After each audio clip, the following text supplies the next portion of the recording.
Simplesmente as pessoas não tinham onde morar, um indicava para o outro. À noite eles faziam o piquete entre eles. E assim começou a ocupação.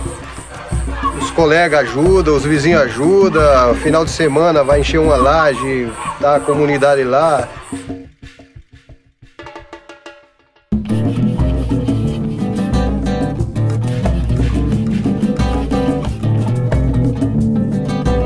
A ideia de fazer o vídeo, ela surgiu a partir da necessidade de ter mais um instrumento para a educação, tanto do pessoal de prefeitura como de população, principalmente a população. As áreas de risco, elas se formam porque a população normalmente ela não tem dinheiro, né? Ela não tem condições de habitar em um terreno que seja um terreno bom para a construção, então elas migram para essas áreas que sobram na cidade, né? Que são os terrenos mais baratos.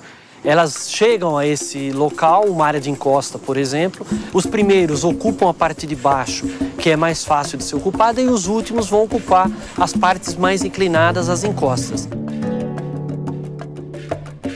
Para que você determine se uma área é de risco, você deve levar em conta pelo menos duas coisas. A primeira é o meio físico, a questão de geologia, dos solos, da inclinação das encostas, que é o relevo, e o problema da ocupação, o tipo de ocupação. Se eu tenho moradias de baixo padrão construtivo, elas são mais vulneráveis a ser atingidas por um escorregamento. Se eu tenho uma moradia de bom padrão construtivo, moradias de alvenaria, elas são mais resistentes, ou seja, menos vulneráveis, né, a ser atingida pelo processo. Quando você vai ter uma ocupação, a população faz uma escavação no talude natural, formando então o talude de corte.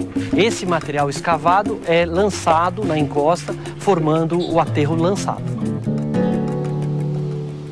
O que a gente observa normalmente nas áreas de risco é a distância que a moradia está com relação à base e ao topo do talude ou da encosta. Quanto mais próximo da base ela estiver, mais fácil de ser atingida por um deslizamento. E quanto mais próximo ela estiver do topo do talude, mais fácil do deslizamento ocorrer e afetar a estrutura da moradia. Vocês veem aqui que nós temos aqui um conjunto de casas que estão bem coladas no barranco. Se a gente tiver um deslizamento aqui, esse deslizamento vai pegar esse fundo dessas casas. A casa deveria estar mais afastada do barranco, não é? O que a gente tem orientado é que a população não façam esses tipos de cortes, né? Evite fazer o lançamento da sua água servida na casa, no quintal do vizinho. Observem alguns sinais de movimentação no seu terreno. A população das áreas de risco, ela também pode exercer o que a gente chama de autoproteção. Ou seja, ela pode observar esses sinais que pode acontecer um deslizamento e tomar a providência de chamar a Defesa Civil e sair da sua casa. Defesa Civil, Cristiano? Sim, é que eu tô com uma rachadura aqui na minha casa. Tá, é muito grande? A rachadura tá bem grande, sim. Tá indo de cima a embaixo até o chão. E a largura dela? Mais ou menos de 2 a 3 dedos. Tem mais gente com a senhora aí? Tá, 2 crianças. Nós estaremos encaminhando para a senhora um pessoal qualificado para fazer a vistoria técnica e o acompanhamento do seu caso. Ah, tá bom, então eu aguardo, tá? Obrigado.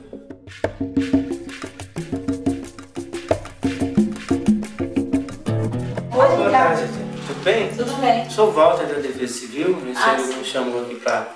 Essa rachadura que apareceu, ó. Ah, tá. Pelo que eu vejo nas outras estruturas aqui da casa, pra cá tá bom, né?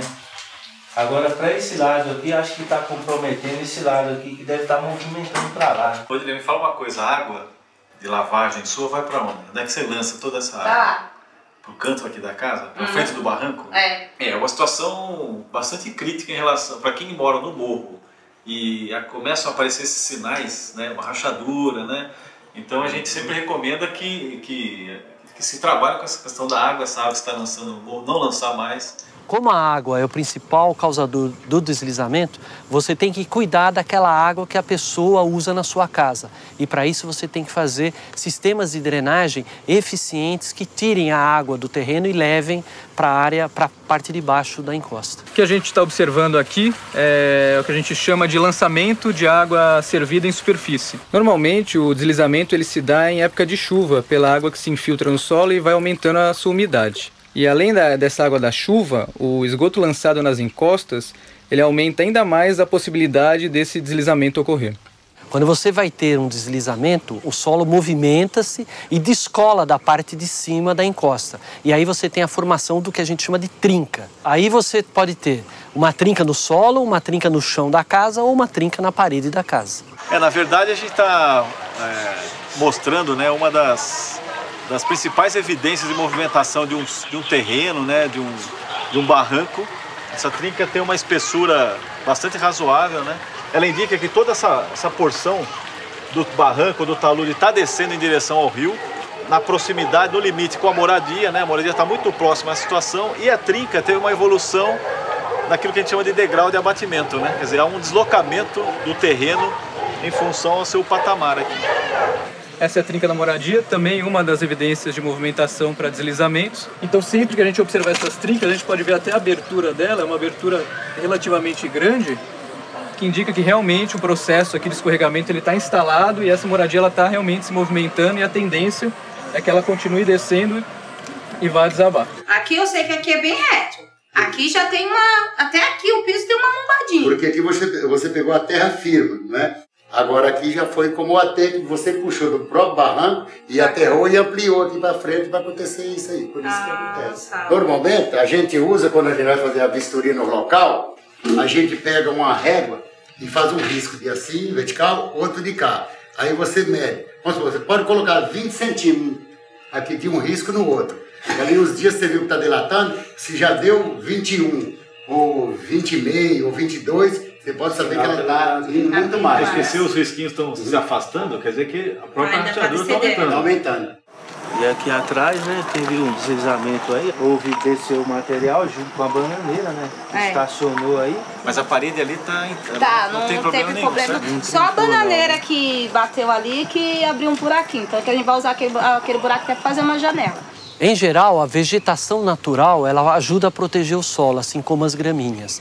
E às vezes nós temos as bananeiras e outros tipos de vegetação que acumulam muita água e é bastante prejudicial à encosta. Em algumas situações, você vai ter postes, árvores e muros exatamente onde o solo está se movimentando.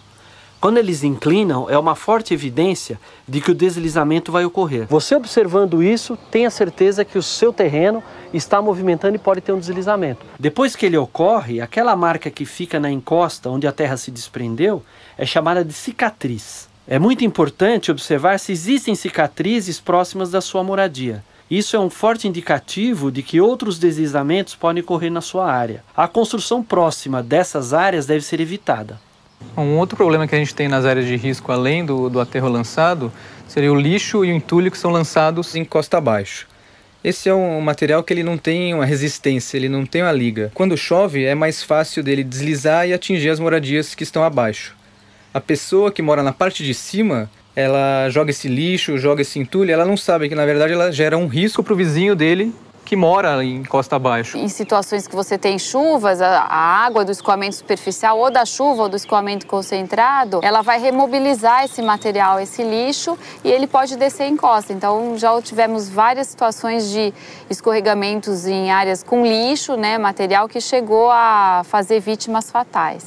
As pessoas vêm de um aluguel difícil, então não tem para onde ir, vai fazendo a sua moradia. Quem não gostaria de morar num local decente? Acho que todos os moradores que moram nessa área vieram para sair do aluguel. Acho que todos gostariam de morar num lugar sem risco, né? É claro que todo mundo deveria morar num lugar seguro. Mas se você já vive numa área de risco, lembre-se que existem maneiras de se autoproteger. Não faça cortes tão altos e inclinados no seu terreno.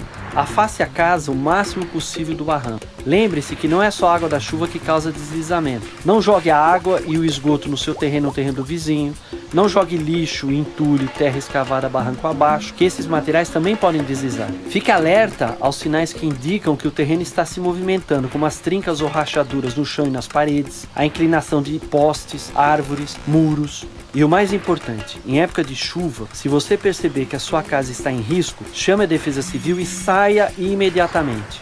Lembre-se que a vida é o bem mais precioso que você tem. Converse com a prefeitura da sua cidade, informe sobre os problemas que você observa na sua casa e no seu bairro. As áreas de risco são um problema dos moradores, dos governos e da sociedade como um todo. Para resolvê-lo, cada um tem que fazer a sua parte.